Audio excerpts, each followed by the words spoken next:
Hi, I'm Juliet, dog trainer and behavioral therapist with Barkbusters. And this is my dog Zoe. I got Zoe when she was 1.5 years from the Dominican, where she was living as a street dog. She had quite a few behavioral issues when we first got her, and she has come a long way.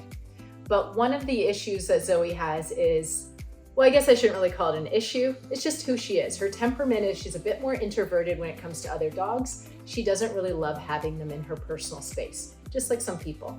So what that means is when we're going to visit friends or family members that have dogs, we always make sure that we do gradual, slow introductions so that Zoe really has that time to warm up to them and feel comfortable around different dogs. Today in our video, we're going to show you how to do this properly with any dog, but especially if you have a reactive dog. Hi, I'm Samantha Mabey, behavioral therapist and dog trainer with Barkbusters. This is my dog Dexter. We've had him for 2 years and he came with some extreme reactivity towards other dogs.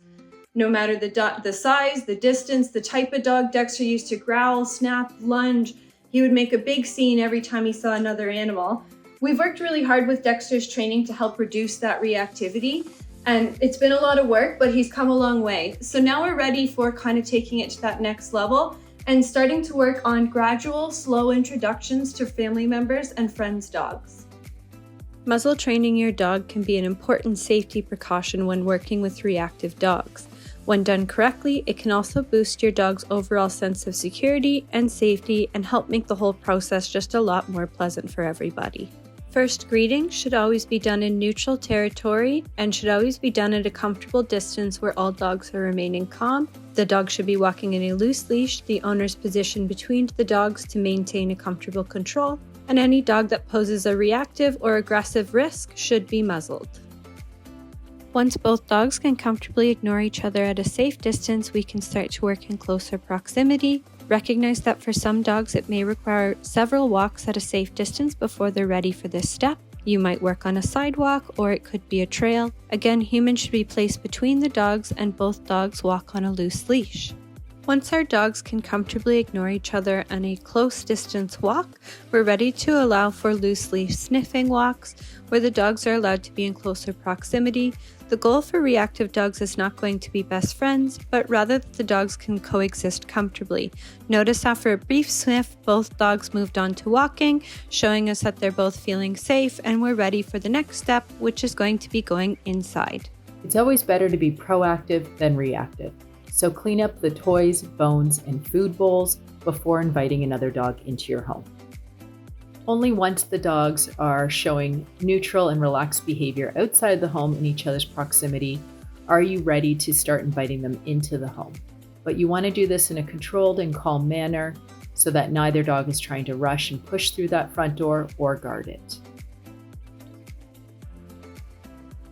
Are you able to stop your dog from going after something it really wants? Whether it's a treat, a toy, or in this case, another dog. This is really important exercise to practice so that you can have that off-leash communication and control with your dog and keep everybody safe in an environment where you're hanging out in the house together. Recognizing that in this clip, we're still giving the dogs plenty of space so that we can socialize and they can relax in the same room, but at distance from each other. Avoid situations where the dogs might have to interact in tight spaces, as this increases the risks of the dogs displaying aggressive behaviors towards each other. All meals should be fed separately in a quiet, calm area so that your dog can relax and feel safe while enjoying their meal.